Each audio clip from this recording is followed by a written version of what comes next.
I don't want anybody else. When I think about you, I talk.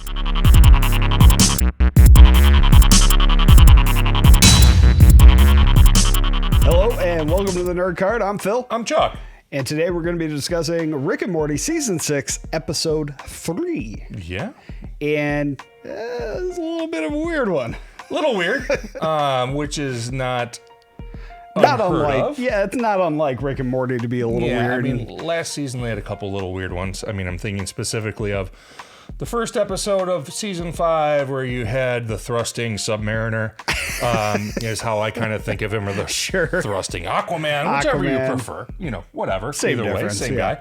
As we've talked about before, the Deep and Rick and Morty, however you want to look at it. All the same thing. And then, of course, they had the incestual baby and the Morty sperm episode. Naruto. Yes, which is mentioned again in this episode. Well, I gotta tell you, many callbacks. I was gonna say it's the season of callbacks. Yeah. And one in particular episode that they keep calling back to in all 3 episodes so far this season, they've called back to Season 2, Episode 2, where they take Jerry to the Jerryboree and Blips and Chits. And they go to Blips and Chits. You gotta wonder if they're building to something. I did have this idea, that episode was maybe a little more important than we thought it was. It has to be, because why would they talk about the Jerry Jamboree 3 episodes, or at least refer to around the Jerry Jamboree 3 episodes in a row? Sure. Even though in the second episode of the season, doing the Die Hard, they didn't explicitly talk about the Jerry Jamboree. No. The previous episode, they talked about it in relation to Jerry being gone because he was at the Jerryboree. Right, at the Jerryboree. Right, I'm sorry. And then in the next episode, you see Roy, A Life Well Lived, which you know if you've watched the series, that's where they went after they dropped Jerry at the Jerryboree. And then the third episode, Jerry goes to the Jerryboree to for something Divinals else. himself. So, it's because of what his wife was doing in the episode, but we'll get to that in a second. But the callbacks, so that's the biggest one. But again, they call back to the Thanksgiving episode from last season, as this was pretty much the Thanksgiving episode for this season. In the first 10 seconds, we see a callback to Season 5's Thanksgiving episode. The president pardons Rick once again. Yeah, Rick got them pardoned once more. Because he turned into a turkey and got pardoned on Thanksgiving. So it's one of those things where, again, Rick and Morty is always a step ahead in terms of their writing. You got to wonder, is that going to be a regular thing moving forward? Why are they doing? I mean, they're a very aware writing room. This isn't just random stuff that happens by this show. Everything I look at when I watch the show, especially having watched the whole run 10 times or more at this point, they do everything on purpose. I mean, there's some stuff that's just for fun, but mostly they're doing things on purpose, and it makes me just my alarms are going off of what are they doing? They're deliberate. You're absolutely right. They're very deliberate. They know what they're doing, and they're always a step ahead. So I guess it brings to question the reason that they're actually calling back. Well, to the Jerryboree specifically. Exactly right. But everything else, every episode has had multiple callbacks. Yeah.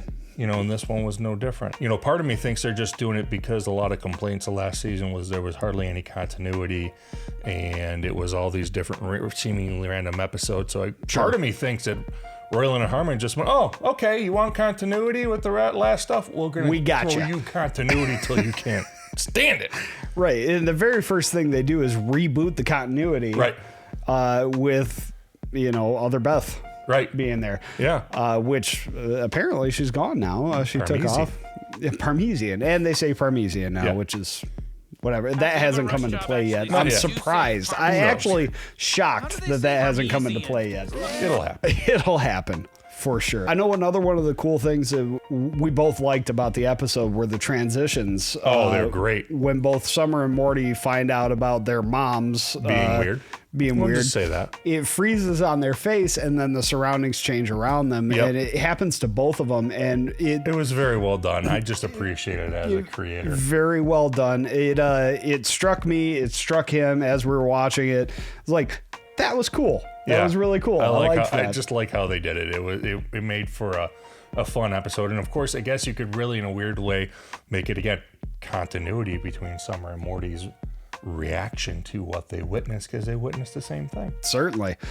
The other aspect of the episode was kind of like I want to say an interdimensional video game. Because it was interdimensional cable-esque, but more with just like realistic video games. Like so realistic, like you don't want them realistic video games. Right. Street Fighter that you have to go from your apartment to find the guy you're fighting somewhere in town. And the asteroids game where if you set it on realistic, you don't find any asteroids because space is empty for the most part. I thought they were played, really just for jokes. I don't think there was any real relevance to that. No. But it was reminiscent a little bit of the interdimensional cable stuff. Little bit. We'll see if there's anything else that plays into that later. But right now, I think it was that was something that was just funny. Played for a way to get Summer and Morty out of reality or their reality. Well, because of what they saw. So let's talk about the weirdness. So Summer's moms decide to have an affair with each other. It's essentially having an affair with yourself, which brings all kinds of weird thoughts to mind, which we won't elaborate and go into. Sure. But you can think on your own time of that kind of disturbing things that could bring to your mind. There's a lot of weird there. And it's not the first time. I mean, in the last season, you had an incest space baby because of Morty's sperm going into a horse it's recepticeptacle. Yes, we'll put it that way. Receptacle. So, good. That's better than the word I was going to choose. When we were watching it, you go, man, that might be one of the weirdest moments in Rick and Morty. I'm like, you mean the incest space baby wasn't? I mean, it's a toss-up. It is. It's a toss-up. 1A, 1B. I don't know. It's kind of rough. I mean, ultimately, you're talking about a show of a 14-year-old that has 2 kids.